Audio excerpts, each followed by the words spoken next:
You talk a lot about purpose, why we are created as humans and why we're here. Like, what is the purpose of life? Why have we been given life? I think we're here to struggle and to learn. I don't think we're here to be happy. That's why when we keep going back to the happy argument, I've always found that kind of frustrating and annoying. When someone goes, oh, but I want to be happy. Why? Why? Why do you want to sit there and laugh? Like you were happy your entire childhood. That's your happy days. You're allowed to be happy as a kid. It's all over now, right? You're a man. You have responsibilities. I think we're here to do important things, and important things are going to be difficult, and they're going to be hard, and you're going to get frustrated.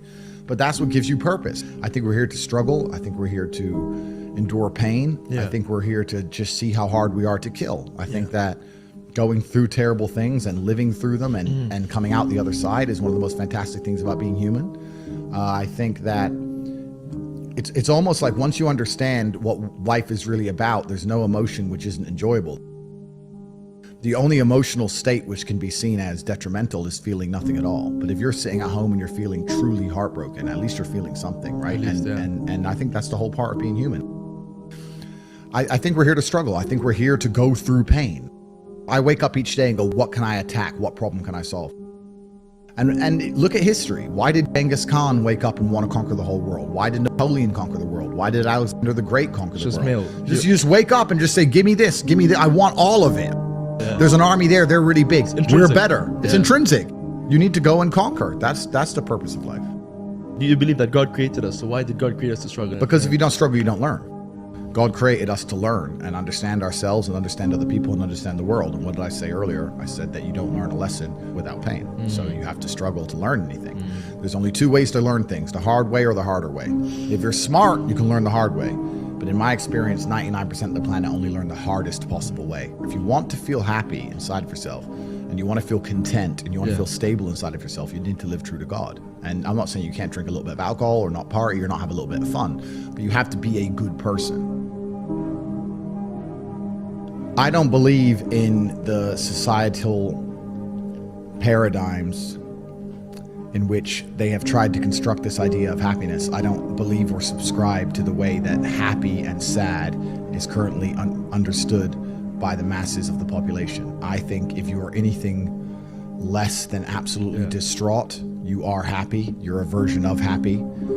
It's like saying gray is a version of black, right? No matter how light the gray is, you can still call it a version of black. And unless you've gone through an event, which hopefully doesn't happen too often, like the passing of a family member or something that's truly destructive and detrimental to your mindset, besides these events, which hopefully only happen a few times in your life, you should be happy. If you're not crying or paralyzed in silence due to the absolute magnitude of a detrimental circumstance or the absolute magnitude of a negative event, then you are a version of happy. So I am always happy is the short answer. I don't believe in not being happy. I don't believe in not saying to myself I'm happy. I'm always a version of happy.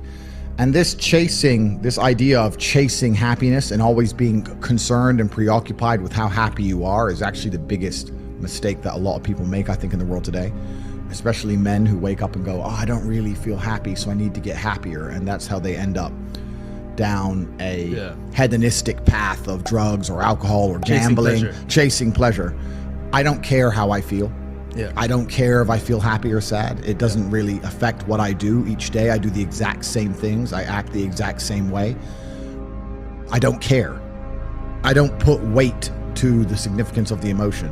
So I always consider myself a happy person, but if I woke up and I was slightly less happy one day than another, it wouldn't affect anything I do and I wouldn't put any relevance to it. I'm human and that's life. So yeah, am I any happier now that I have hundreds of millions of dollars than before I was broke? Not really, but I was never unhappy. I'm the same state that I was then, that I am now. I have work to do and I will do it. It's as simple as that. Well, also, there's no light without dark, and there's no joy without pain. You can't have a rainbow without a little rain. No matter how hard you chase pleasure and happiness, there's going to be dips and troughs in between. There's going to be come downs and downtrends, and you're going to have the juxtaposition between that time you were laughing your head off and acting giddish like a child, and the time that you feel depressed as such. And I think it's much better to just adopt a very disciplined, stoic mindset. I'm always the same base level of happy regardless. If I lost all of my money today, I would be the same happy. If my net worth quadrupled, I'd be the same happiness. But as long as I'm alive and the people I care about and love are alive, and as long as I get As long as God gives me the honor of doing my duties and providing for the people I care about, as long as I get to wake up and know that there's a whole bunch of people in the world who need me, and I get to work hard to please them and do good for society and good for the world, then I'm a vessel of God, and I'm happy enough to survive. That's all I look at it as. I don't ever consider how do I feel. That doesn't cross my mind. I have things to do. I'm too busy. I have things to do every single day. I have very important things to do, and how I feel really is not going to affect how I complete those tasks. Anybody can be steady when there is no storm. The true skill set of a leader is to be steady in the storm, not hysterical, not anxious, but steady in the storm. You are closer to there than you have ever been before. But God is not big on details. He tells you, we're going to the other side. He does not tell you what's going to happen on the way. There are things that scare the living daylights out of you on the way. It's not the takeoff that you have to be concerned about, because most things take off good. Most business ventures take off good. Most little babies start out good. The takeoff is always great. It's the things that happen in the middle that challenge your ability to be steady. And there you are in a crisis, in a storm, and you're trying to get to the other side. Wherever there is, wherever God has predestined for me to go, I want you to know that He determined the end from the beginning. He knew where He wanted you to go before He formed you in your mama's belly. He had predestined for you to go to a place. But in the process of getting there, storms arise. The one thing that we all have in common, black or white, rich or poor, short or tall, the one thing I can guarantee you that all of us will face, male or female, is a storm. There is nobody you're going to meet or fall in love with that will avoid the fact that storms are built into God's plan.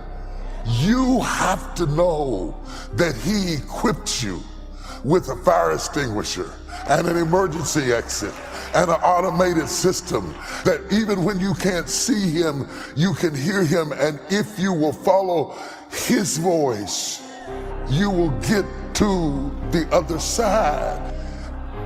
The first thing we do when we get in the storm is to try to fix the storm. The storm is not yours to fix. You cannot fix the storm. And this drives you crazy, but it's particularly difficult for men because we are raised to fix stuff.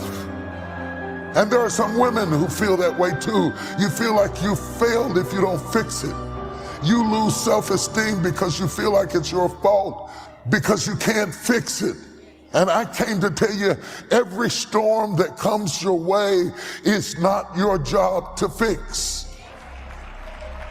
Storms don't always warn you that they're coming.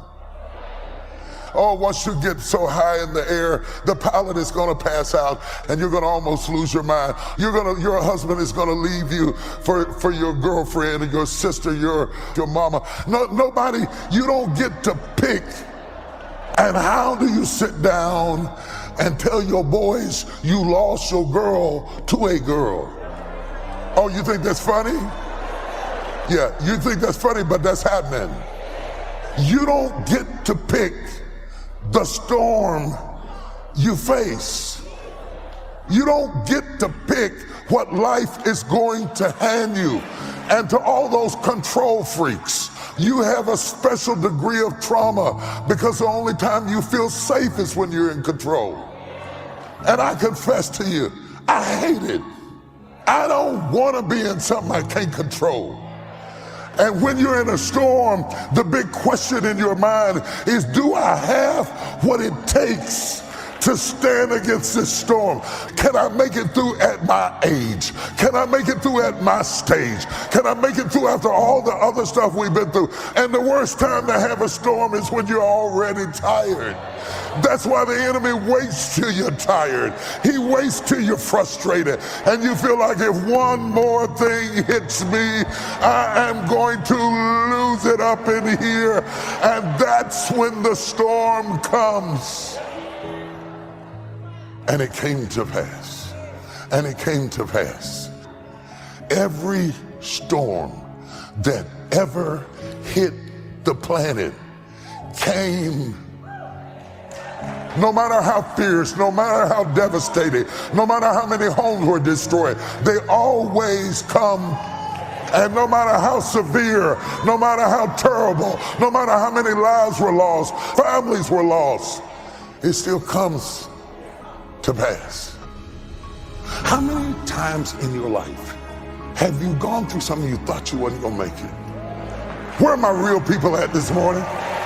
I'm never going to make it out of this. This is too much. I can't handle it. I can't take it. And half of the stuff that broke my heart and almost drove me crazy, I can't even remember. It's in my rear view mirror. But in that moment when that storm hits, can I be steady in the storm? I've had some tough storms.